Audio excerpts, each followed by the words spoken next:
Welcome back to Limited Supply, the podcast where we get deep into the tactical and strategic side of e-commerce, digital marketing, and building consumer brands. I'm your host, Nik Sharma. I've spent the last 9 years building, scaling, and investing in brands. And through this show and my weekly newsletter at nik.co/email, I'm here to share everything I've learned, the wins, the losses, the experiments, the tactics, and the insights, all so you can unlock your next $100,000 in revenue. Today's episode is a good one, but before we dive in, let me tell you about our chosen sponsor for this week's episode. If Meta CPMs are giving you heartburn, you need another top-of-funnel lever. Roku Ads Manager is a self-service CTV platform built for growth marketers with simple setup, optimization, and billing, all in one place. Check it out at advertising.roku.com/limited supply.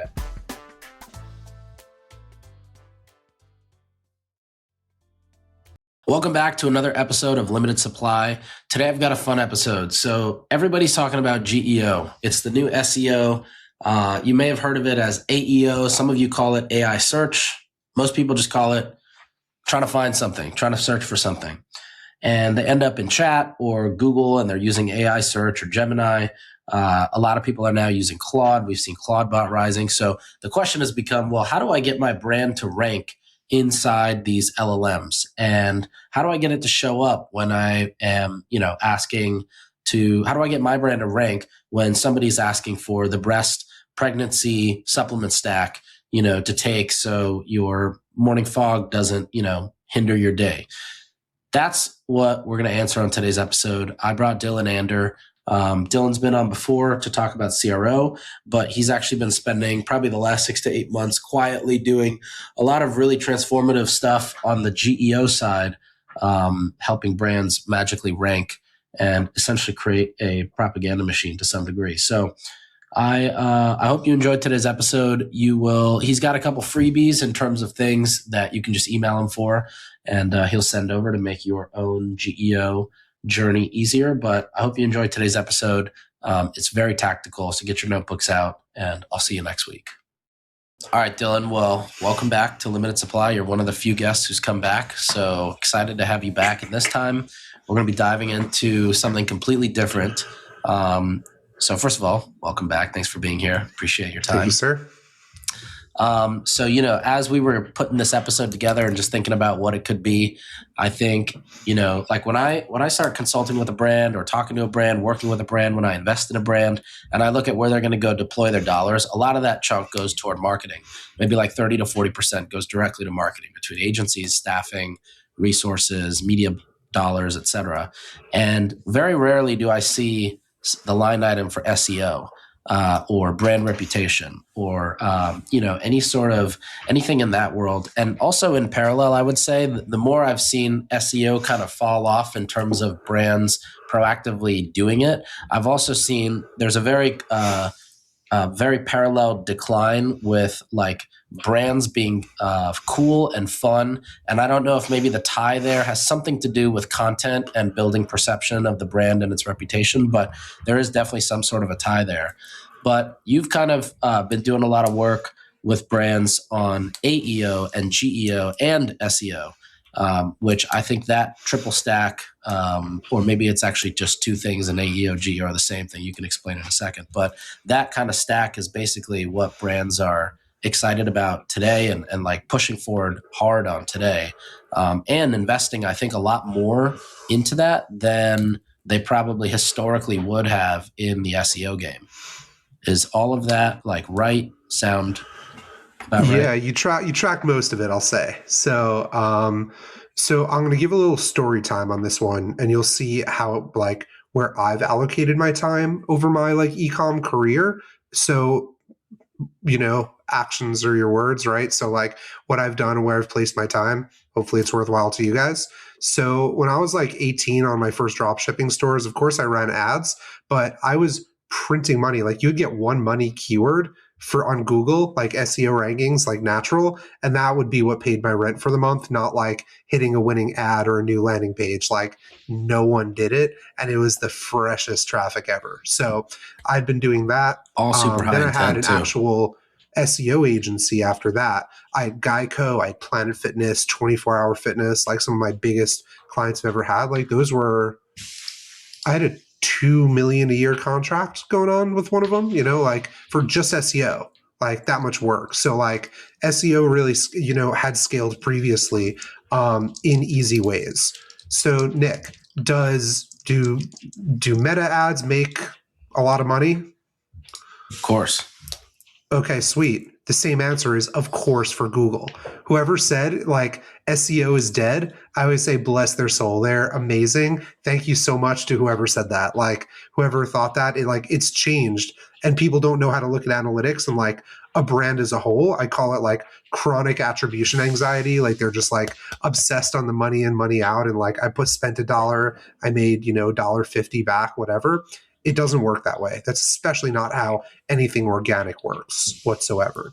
So the reason why I've always doubled down and continue to double down on SEO. Like if you Google the word heat map right now, depending where you are, heatmap.com will be number one. Like web heat map, website heat map, like any of those. We get about a third of our business at heatmap.com, my current SaaS, from Google SEO organic, like not even from the LLMs, not from referral, just straight Google organic. So, and we don't have a branded keyword either. So that's, even more indicative. So where this has now gone is SEO has become like, I like how I think it was Neil Patel that said it, just like the search everywhere optimization, where it used to be the on-site, the technicals, how Google reads everything, your blogs, how well they're interlinked, like all that stuff still matters, don't get me wrong there. But what you're doing off the website is what I'm finding to be the 80-20 nowadays. Are you making content on, if you make an X article, that's a DR, like domain rating. So I'll say DR a lot throughout the episode. DR is your domain rating. Google.com is 100, and a brand new website will be a 0. So anything in the DR of 80 plus is like a legendary link. Like LinkedIn is 98, X is 99, like, that kind of thing. So to be able to get, so it's actually like an backlinks SEO hack to post articles on X? On X, on LinkedIn, if you're on B2B, on Quora Pulse, like Quora is like articles function, blogger.com, Medium. If you write one blog post, so let's say you write a blog post for your website, which is still effective, and I'll kind of get into why and how later, but you have that one blog post, that one piece of content that you write, and you now are putting it like on your blog. It needs to go on blogger.com. It needs to go on LinkedIn. It needs to go on Twitter. It needs to go on Medium. It needs to go on all of these platforms to get more surface area for it's like content repurposing, but just for text only. You already did it. Just have a VA go in and spend an extra 20 minutes and put it up on all of those. Now you get to interlink all those together. They all go back to your website. It's more, granted it's UGC. It's not like true do follow backlinks, if you know what I mean. Not like the backlink, but it's tons of signal. Posting on Reddit. And now once you get into LLMs, if you want me to cross the chasm per se, or if you have any other SEO questions, because they're one other hack that I'll give. I guess before sure. Finish this you first. Go for it. Well, I was just going to say, before we move to LLM stuff, I'd love to know, what should brands be focused on when it comes to SEO, whether they have the budget to go hire an agency and do that, or whether they just have the ability to do some stuff internally. Totally. So number one, I have not really seen site speed make much of a difference. Everyone thinks that makes a huge difference. It doesn't for Google, at least nowadays. You can go and make articles. You can use AI, but be very careful. I have some AI articles that have destroyed websites I've worked on, and I have AI articles that rank beautifully. Depends how they're executed. Same as if it's a human writer, So go and get some articles. To be honest, go spend like 5 to 10 hours on YouTube. Like spend an hour a day the rest of the next week, and just like learn the basics, because what I call it, I call it almost like back-end marketing, right? Where like you have your brand, you have your ads, you have all the stuff, but then you have like the technical guts of marketing. That's kind of what SEO boils down to, right? So if you remember that when you have a YouTube short, to put a link back to a certain maybe category page that you're trying to rank, or like, it's like you can always be doing exactly the work that you're doing, but put a certain link back to, like different websites and like interlink things the right way. So it's like all the marketing that I do, especially for SaaS, and you guys have to think about it this way, is just, okay, I'm doing this. How do I tweak it just a little bit to give it more SEO value and more ultimately just like juice value, like, and ultimately like I have some tinfoil hat theories about LLMs later and training sets, but all of this helps. It's every bit of digital real estate that you can cover, do it. And then the other thing is semantic mentions. So backlinks are what people are used to, meaning like a hyperlink from one website back to your website. And like most people know what backlinks are, but now it's called semantic mentions. So if like, Sharma brands, for example, like if I just type something out on like a page and it just says Sharma brands did blah, blah, blah, and whatever, previously in Google, like you needed the Sharma brands to be hyperlinked back to your website. But now the fact that it's just on the page whatsoever, it works. AI picks it up. Google picks it up, which is actually AI and LLMs, because yada a la, Gemini. So that's kind of the way in which it works. So it's like, how much digital real estate can you cover? And the website is still important. Don't get me wrong, but it's what you're doing offsite is a lot. So that's so interesting. How does like there's two Nik Sharmas. There's a chef and there's me, right? How does Google know? So it depends around. So just the straight up Nik Sharma, it is going to be surface area, but there's also things like age. Fortunately, you can't make yourself older, like how long you've been around for. So if that Nik Sharma was doing online stuff before you, that Nik Sharma will always have an advantage over you. Nothing you can really do about that, right? So age is a very big one. Also for LLMs, it's also a very big one. How many brand mentions there are, his website, how many mentions there are of him outside the website as well. And also depending on relevancy, right? Like he's a chef. So if like you look up Nik Sharma recipe, even if you make a recipe page on your website, good luck ranking against his, So, and also I know that your nick.co, Right. unfortunately not nicksharma.com, that exact match domain does really help. Really, really helps. That's a third guy. Yeah. No way. So it sounds like, it sounds like from an SEO standpoint, like if I'm, for example, a supplement brand, I should actually try to invest in building out almost like reason pages. Like, if I have, let's say, a calming supplement, like I should have calming as an athlete, calming as a parent, calming as a student, calming as a, working professional, and try to increase my surface area of what my brand is associated with, so that as it gets mentioned elsewhere, there's a greater chance of that being picked up as sort of like, what was it called? I forget what you called it, a semantic? A semantic mention. So what you just discovered in a way is called programmatic SEO, which is have a base template and have AI make 1,000 variations of it. Joint relief for runners, joint relief for moms, joint relief for dads, joint relief for men over 40, joint relief for men, joint relief for women, joint relief for kids, joint relief for tennis players, joint relief for basketball players. And like you can take that template, change it up a little bit. So RAMP was very infamous in the SEO community for doing this, that they did like credit cards for, the credit card. So RAMP, like credit cards for blank. Insert any freaking business name you could think of, business type, for plumbers, credit cards for electricians, credit cards for marketing agencies, credit cards for whatever. And like they had like 1,000 pages in one little subfolder, just credit cards for blank. Wow. And that's programmatic SEO.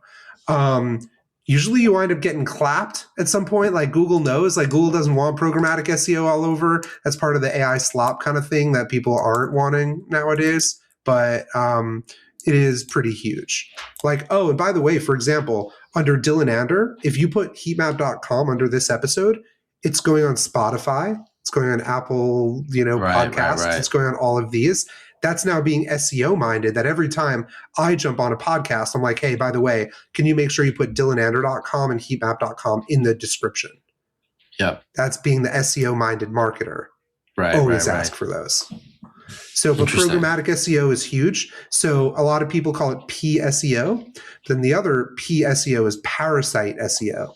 This is personally one of my favorites. So you hear about Reddit a lot. What's cool, so I have a team member who does it as well. And you can literally start ranking for a keyword within 10 minutes on Reddit.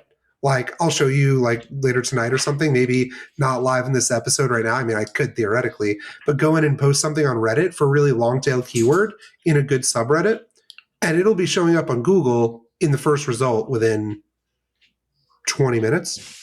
And what's a long let's tail say you have that query a long like tail keyword, meaning like digital marketing for plumbers in New York.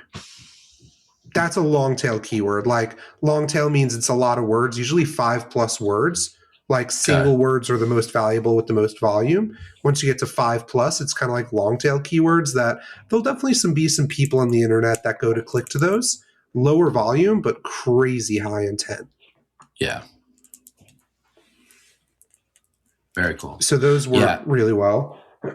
And how are brands now like starting to position themselves? So it sounds like, for example, like Reddit is one of these big sources. I know. I remember seeing Sam Altman was talking about YouTube was also another big source of information.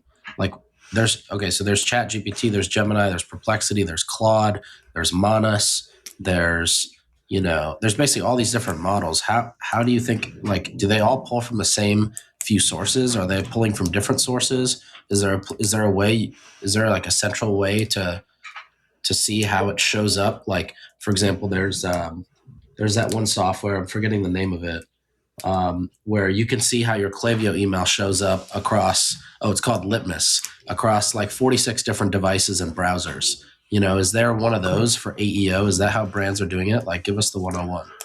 Yeah, totally. So first off, the name, right? It's AI so like trying to manipulate what is recommended in, LLMs, whether Claude, Gemini, chat, whatever. So a lot of people call it GEO, AEO, AI SEO, AI search. It's all the same thing. So generative engine optimization, or AEO, is answer engine optimization, so like each of them have a name. I just call it GEO. I feel like it just rolls off the tongue easiest. So I'll say GEO for all intents and purposes for the rest of this episode, or AI SEO I say sometimes as well, just for depending on who you're speaking to. So the art of getting your brand recommended on LLMs over other brands and your competitors. So that is what GEO is. That's just the TLDR. It's a big black box because people don't necessarily know what it is. But what I will say, the 80% of this is ranking in the top 10 of Google. If you don't rank it somewhere near the top, it's not like 1-to-1. So to answer your question about like what these LLMs look for, we all know there's Bing as well. Bing actually has like a good amount of search traffic as well. How come Bing doesn't have the same 1-to-10 rankings as Google? Because they look for different things. They value different things.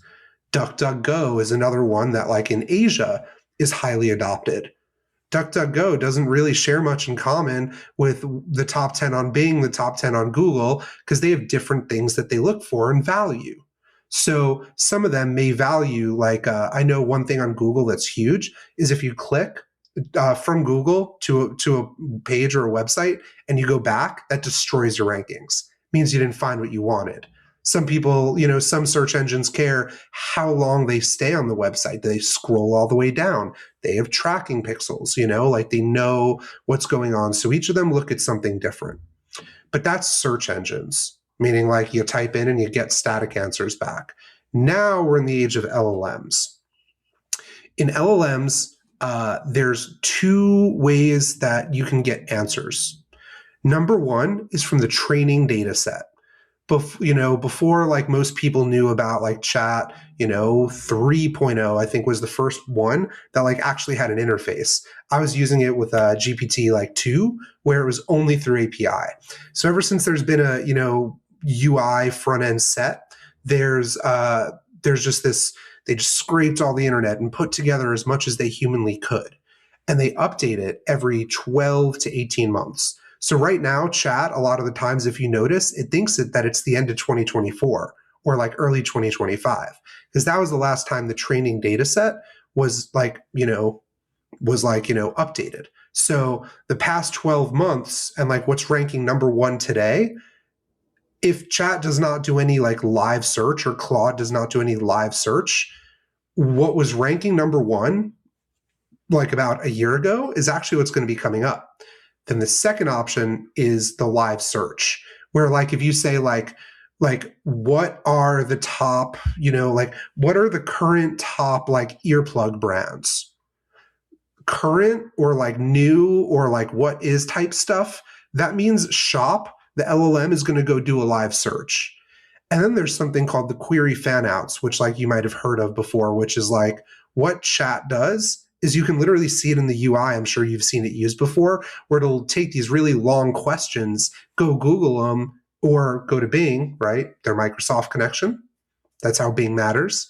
And you put them together, those super long tail ones, and then it'll give its answers based on that. So there's a mix of how do I get into the training data set? Because that's like rent-free memory for the rest of forever. We don't know what UI is going to look like, whether it's wearables like a watch, whether there's something in your eyes. If Elon figures out how to make us like, make Jarvis in our brains, like sick. We don't know what UI, the future of UI is going to be. But all I know is that the training data set is going to be there for LLMs for forever. So all I think about is tying it back to the digital real estate of how brands should think about it. How do I get myself everywhere, literally touching everywhere, and name a mention of something in as many places as humanly frickin' possible? Because all these LLMs look for different things, which I'll go into in a bit more specific. But that's the reason why for these LLMs, you want to kind of be everywhere. Because if they see you in enough places, they're like content clusters. So like the way I say it is SEO used to be like two-dimensional. Like there's backlinks and there's your website and backlinks to other websites. But now they're like content clusters, which is what I call GEO. It's like you have a YouTube video that's embedded on your website. Your website links to this, third-party resource. That third-party resource is going to something else. You have a Medium article going to your blog. You have the Medium article that's going to your blog on Reddit as a link. Like they're kind of like these like clusters of associated content, and it goes across websites. And that's how AI doesn't care what your domain is, just wants the best information. And that's how each of them look different. Like Wikipedia is one of the biggest sources for chat. If I make you a Wikipedia page, it's hard. You need good press first. You'll instantly start coming up in chat. It's crazy. Reddit, you'll start instantly coming up in Gemini and chat as well. For Claude, if you have .gov or .edu links, because they're very, engineering focused, you'll go straight to the top. Like it's all like each of them are looking for something a little different. Obviously, chat has like tenfold the most volume. Gemini is coming up pretty quickly, though, actually. It's about like 40-ish% of chat's volume, I believe, at the moment. So it's not nothing. One last thing. People actually watch TV ads. It's not a 2-second thumb stop.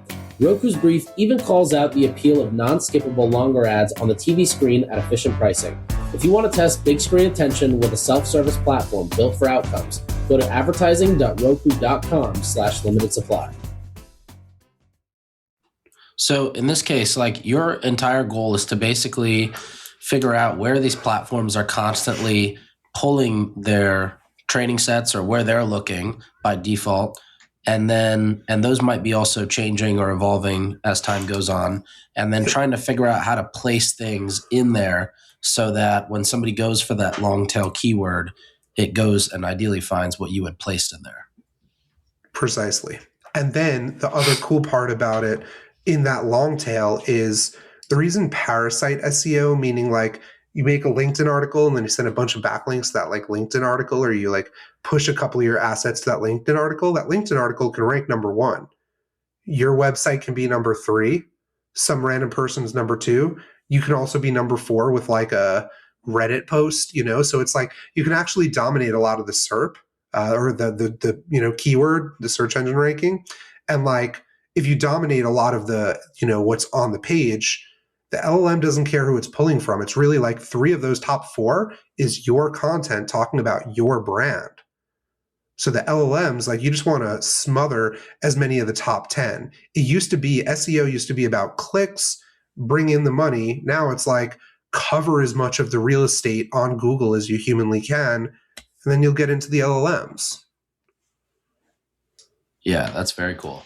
So how, I guess, like what can, like, tactically, what can brands actually do right now to stay ahead of that? Because it sounds like one of them is just being pretty omnipresent as much as possible across YouTube, Reddit, blog content, maybe even like partnership opportunities. Have you ever recommended, for example, like a brand to go do a partnership with a government agency for that reason? I've never recommended it for that reason, but if they're doing it, it is a huge upside, like tremendous upside. So one thing I highly recommend that anyone could do, whether you're B2B or ecom brand, right, or an agency, to be honest, actually it works well for all of them. Go do like a really just banging, slamming piece of content that is research. Come up with like things that haven't been like connected before. Like AI won't be able to do it, right? It has to be kind of human. Like you've observed, like, like let's say you do a poll of 1,000 people. Like Nick, you have a pretty large Twitter following. Let's say you go on Twitter and you ask everyone, like, what are you focused on in digital marketing right now? And you get 2,000 answers. Go make an entire article about that. You now get to say, here's some trends of the digital marketing industry in 2026. That is now an asset, like, kind of think of it as a lead magnet, like something that other companies are going to want to link to and mention because it makes them look good because you made something so awesome that other people should see. So whether you're like in supplements, if you make like the ultimate guide, let's say runners are like a big part of your ICP. If you make the most badass guide to like, how to choose the right sneaker, even if you're like, a different type of company or you do sell sneakers, if you just make it outside your brand, truly independent, how to choose the best one, what runners like use the best ones, and Usain Bolt, what did he wear, yada, yada. Like if you make something that is just so amazing in content and you do like 2 or 3 of those, you can outreach, you can automate it. Like Instantly is a software that automates it. And you just kind of like mention like, hey, built this guide, would love to be included. And like, it's insane. Like touchless, people just add it in because like they read it, they're like, oh my God, this is amazing. This will make our website look even better. And they go and put it in. So it's really easy. And like, especially if you have like something viral on socials and you link to an asset that like has the description, they now link to it. So it's how do you get, making just a slamming piece of content as brands. So that'll be number 2. Number 3 that I also have is duplicating collections pages. This is a huge hack for Shopify right now, or any ecom brands. So let's say you're a fashion company, you sell tote bags as like your hero SKU. So you have your like tote bag like collection page, you duplicate it. The URL will be tote bags for women. The H1, the headline, will be tote bags for women. You'll have all your products, and then down at the bottom, you have an FAQ or some copy of like 500 words, maybe, of paragraph text about tote bags for women. Now you duplicate it again, tote bags for men, even though if they're like unisex, for example, tote bags for mothers, tote bags for kind of like you said on the parasite SEO or Kind of like the programmatic SEO. Yeah. Exactly, because collections And this pages doesn't rank get really caught well. by, like, this wouldn't get caught up in the same way that the programmatic SEO would. I currently am working with someone who has about 300 collections pages, and they only need about 4. Wow. And it's Yeah. working. It's showing up in these rankings. It is ripping. It is ripping. Wow. It's like, but the thing about this too, which is cool, like let's say you have like an advertorial, listicle, like landing, like a true landing page. It's not accessible by your main website. Think of these as like Google Right. and LLM landing pages. They're not Yeah. It's like accessible. dark Like you posted shouldn't. ads. Exactly. It's like they're on the website and you interlink between all of them together. You link them all together, but yeah, it's just crazy how it works. Like it's like just And the is there most any targeted change in thing. the actual, like what's on the page, or is it still just like the same merchandise stuff, or is the content different? And like, how are you Content making those different, same pages? merchandise. So you change the URL, you change the headline, and you change the content that's at the bottom below the products. Got it. And you're just ripping all that from Claude? No, I'm like, well, I go and do research, like use either Ahrefs or SEMrush. Those are the two biggest SEO tools to go use. So you go and do Yep. some keyword research of like what has good volume, what's competitive, what's not, what can we just snipe a quick collection page on and go and build it kind of thing. So that's one that works really well. And then also for SaaS or agency, like, kind of like digital marketing for plumbers, for electricians, if you do like home spaces or like let's say you're doing ecom brands. So like Facebook ads for supplement companies, Facebook or meta ads for supplement companies, meta ads for leather or for fashion companies, meta ads for whatever. You can Yeah. kind of do that and cover like 20 or 30 of them. And then let's say chat, because it has memory, knows that you own a supplement company. It's going to have that memory and look for, okay, my human owns a supplement company. What's the best meta ads like company for me? And Right. that's how you do it. And if you cover a good amount of them and you don't spam it too crazy, I like to say there's like a lot of black hat methods, which is like borderline illegal stuff to do in like white hat ways, which is like fully clean. So it's like you can take like inspiration from some of those absolute spammers, but do it in a clean way. So like maybe you target like 20 industries. Google's not going to, like shoot you down for having 20 pages of a similar type.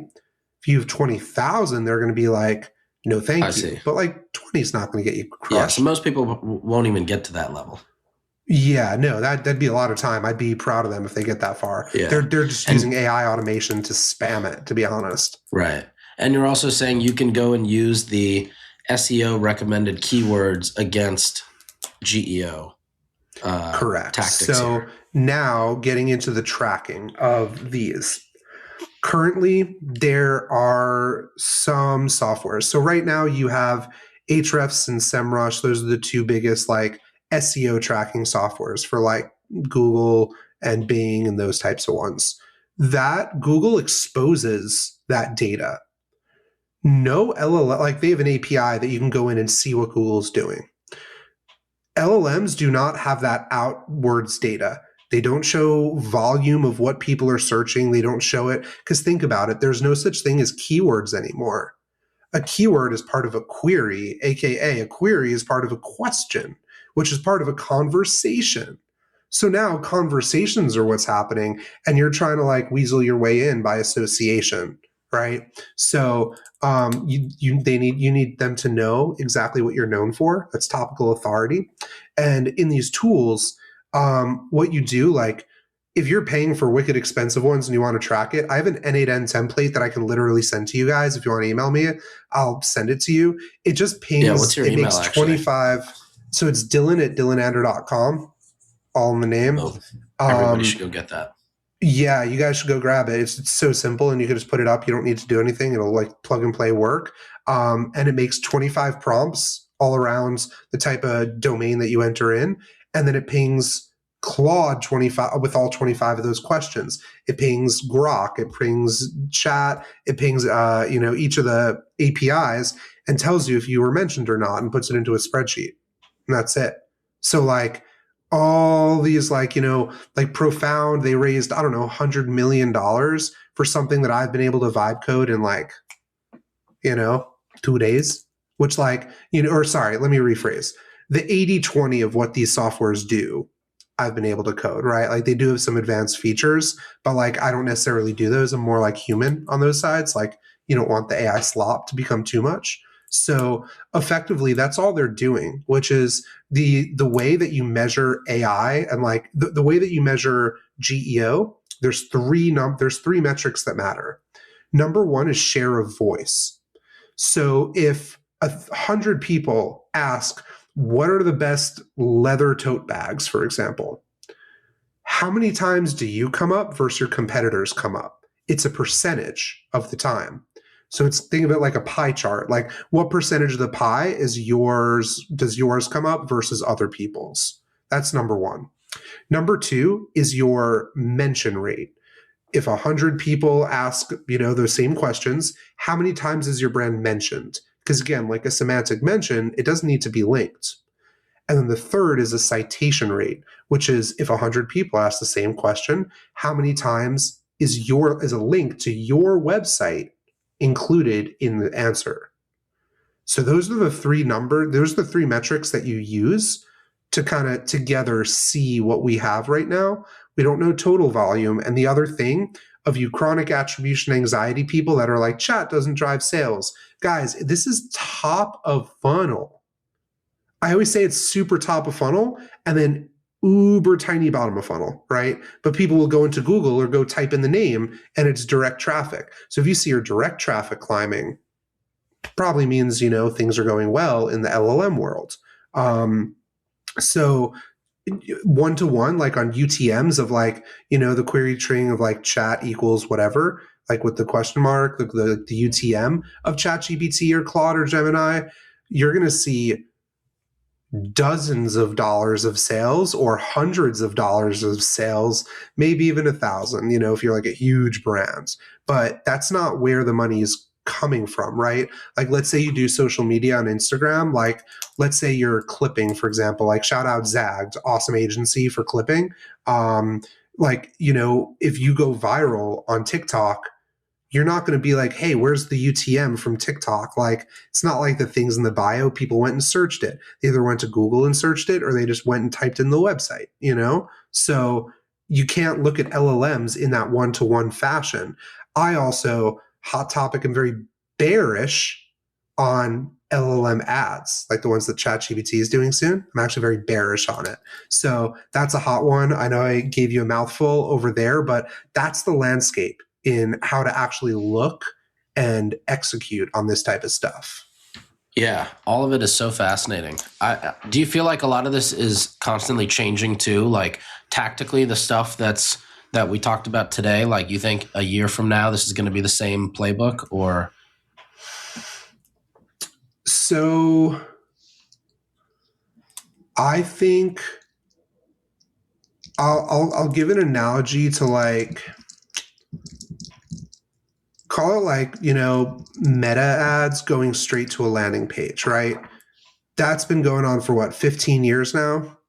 Mm-hmm. Same process works. It's just how it's done is different. Like back in the early days, it used to be if you could like buy in one click and then just enter your credit card and go, that would work perfectly. Like literally the least number of clicks possible, the better your performance. Now, pages per session is like 5x, like people like searching around, taking their time, right, feeling good about it. They're savvy. So it's like, yeah, the principles are the same. You need to emotionally appeal to someone from an ad to a website to get them to purchase. Like being everywhere, being trustworthy, like these LLMs are not humans. They don't have a gut feeling. They only have raw data to go off of. That's why they love Reddit, because it's so human to human. So it needs to fill that human void with data as much as it can. And that's ultimately where like that gap will come. Amazing. Dylan, where can people reach out to you to either learn more, to grab that, the crawl file, to ask you any general GEO questions? What's the best way to get in contact? It's Dylan Ander on all socials. Dylan at dyllanander.com for email. I love this stuff. If you guys couldn't tell, usually I make it a two-way conversation. I think I might have spoken a lot more on this one because I love the topic. But yeah, if you guys need any help on it, just let me know. Reach out anytime. I'm happy to support. Most of you guys, I mean, he's the CRO dude, but I've had a little coming out party of, working on this LLM stuff. Been doing it for so long. You're basically the 3-letter acronym guy. Heck yeah. Well, my initials are DPA. There we go. That's funny. All right, Dylan, thank you for coming on. Pleasure, brother. Thanks for listening. We'll be back next time to cut through the noise on CPG, retail, and e-commerce. If you enjoyed this episode, why not share it with a friend? And be sure to subscribe wherever you listen so you don't miss the next one.